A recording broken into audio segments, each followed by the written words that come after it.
Sige, dito maglangan kay naa karon sa linya, naka-standby na ang usa ka political analyst, si Sir Ramon Beleno III. Sir Ramon, magandang umaga sa Pinigi Super Francis. Yes, magandang umaga din sa lahat ng mga nakikinig. Oo, sir, una-una reaksyon na to sa dagan sa investigasyon karon labi ng himugna aning ICI. Satisfied ba ka, sir, sa ilahang trabaho karon? Yeah, una-una hindi. Kasi una-una ang bagal na, no. Ilang months na yung nakalipas, no, since na huwag na natin bilangin yung yung mga naunang investigation, no, ng Senado at saka ng House of Representatives. Pero ilang months na rin, no, since sila ay nabuo, no, ng Office of the President. And it seems like, no, wala pa rin kalinawan, no, kung sino yung kakasuhan. Although may mga propaganda sila ngayon na yun, nagpakita na sila kung saan ikukulong. Parang panate. Pero in terms of development ng kaso, wala talaga tayong nakikita pa, no? And in fact, medyo nagkakagulo pa nga kasi nga nagbabanggaan yung mga witnesses na kinukuha nila. So, yun yung medyo ang strategy naman yun sa korte, hindi naman yun sa paramihan ng ebidensya, no? Pero yung pag-corroborate ng mga evidence. So hindi naman marami yung witnesses mo, basta as long as nagko-corroborate yung kanilang mga statements, okay lang yun. Ngayon, parang it seems like kanya-kanya sila ng protekto ng kada sarili, no? So yun, may mga nagpresenta ng mga state witness, di ba? Etong etong mga Diskaya medyo na frustrate na dahil sa it seems like medyo kumikiling, no, doon sa si Speaker Romualdez bilang state witness. Pero yung sinasabi natin, yung kasi kung yung mastermind yung gagawin nating state witness, hindi naman hindi top bottom yung hindi pwedeng yung nasa taas yung magtuturo pababa kung sino yung involved, di ba? Ang ang konsepto niyan is bottom up, no? Yung pinaka innocent, no? Yung pinaka nasa baba, yun yung dapat, no, na nagtuturo kung sino yung mastermind, no? So yun yung nakikita natin ngayon, no, na instead na moving forward itong ating mga investigation, wala, no, parang na-stagnant na lang tayo, no, and lalong-lalo na ngayon na it seems like yung kanilang mga witnesses are contradicting instead of corroborating each other. Pero sir, kini sa nahitabo nga circus karon sa nagkadaiyang mga personalidad na ay mga pronouncement ang ombudsman, may apil na pod ang Department of Justice, naapod ay pamahayag ang ICI. Unya tan-aw nimo sir karon tuig kaya ka makakuan sila, makarekomenda sila nga doon na kasuhan? Yeah. Yun yung yun yung objective nila, no? Kasi syempre maniningil yung taong bayan, no? Pero yung tanong natin, yung kakasuhan ba nila, yun ba talaga yung dapat nakasuhan, no?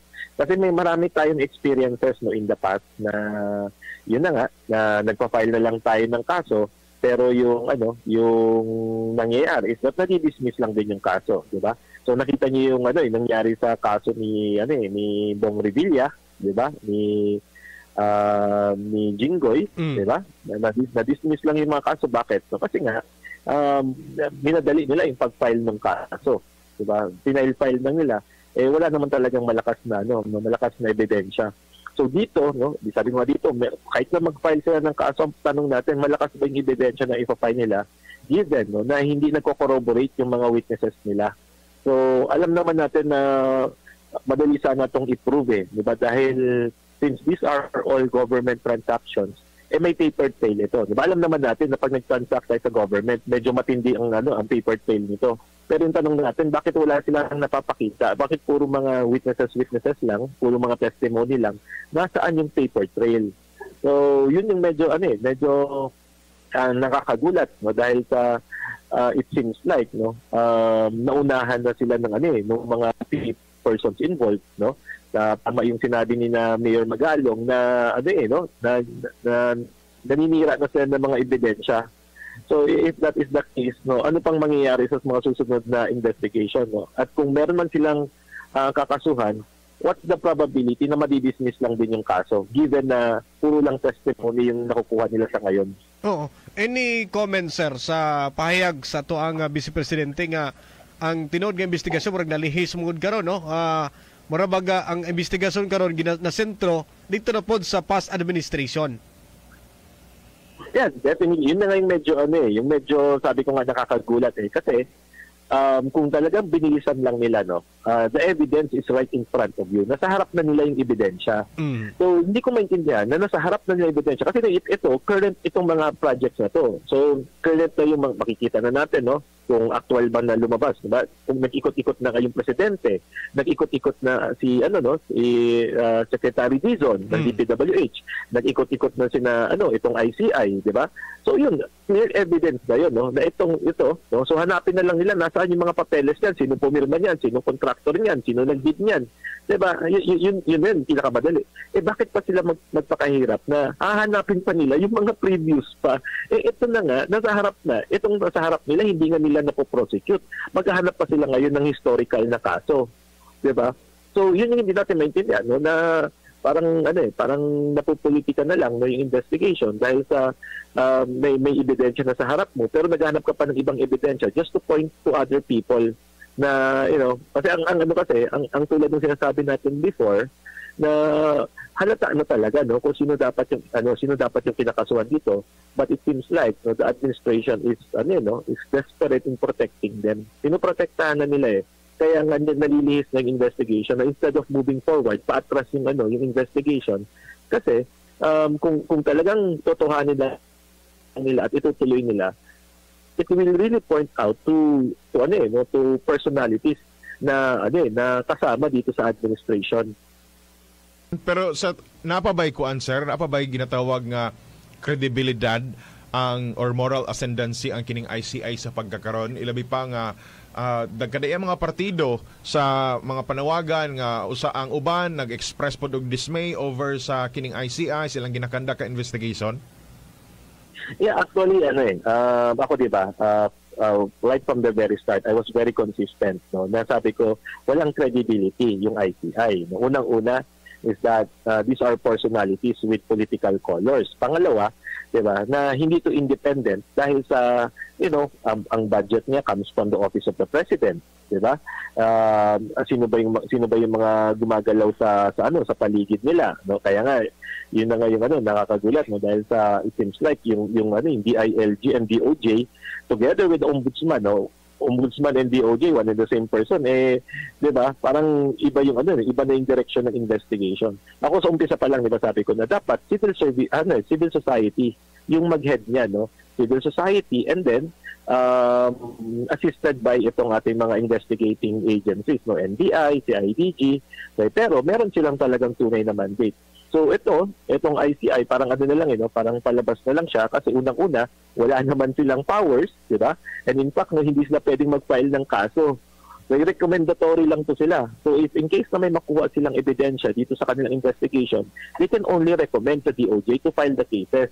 Sila mismo hindi pwedeng mag-file ng kaso because they don't have the power, 'di ba? Hanggang investigation lang talaga sila. So sabi ko nga na nakakatawa nga na hindi na sila nagla-live dahil daw baka daw may trial by publicity. Sabi ko paano magiging trial yan na investigatory body lang naman sila and recommendatory lang. So hindi lang investigatory, recommendatory lang pati na body, 'di ba? So anong trial na by publicity yung sinasabi nila? So yun na siguro natatakot lang sila na baka in the conduct of the investigation may mabukas sila that will point out to personalities na involved with the administration. Ayan. Last ka pangutana na mo, sir. Alang nimo, doon na ba'y ginapili ang Marcos administration nga imbestigahan bahin aning korupsyon? Yeah, definitely, Kasi nga, kung mapapatunayan talaga that they are involved, that they are in the middle of all this mess. Di syempre, di ba? Ano pa lang ngayon? 2025 pa lang. Ang layo pa ng 2028, Baka hindi matapos ng presidente yung kanyang, So definitely, they would like to protect each other. Kasi kung merong babagsak diyan, they will all go down together. Diba? Kaya sabi ko nga na nilalayo talaga yung investigation, Kasi talagang may mapapatunayan na may involved dito na member ng administration. Sabihin na natin na hindi malinis lahat ng mga administration, kasama dapat investigahan yun. Pero eto na yung nasa harap unahin na natin to and then pag may nakulong tayo, isunod natin yung mga dapat na isunod. Diba? Pero ito kasi nasa harap na nila yung ebidensya. So wag na sila maghanap ng malayo, no? Pero yun na nga, no? The mere fact na naghahanap pa sila ng malayo proves na meron talaga silang pinoprotektahan just to for this administration to survive until 2028.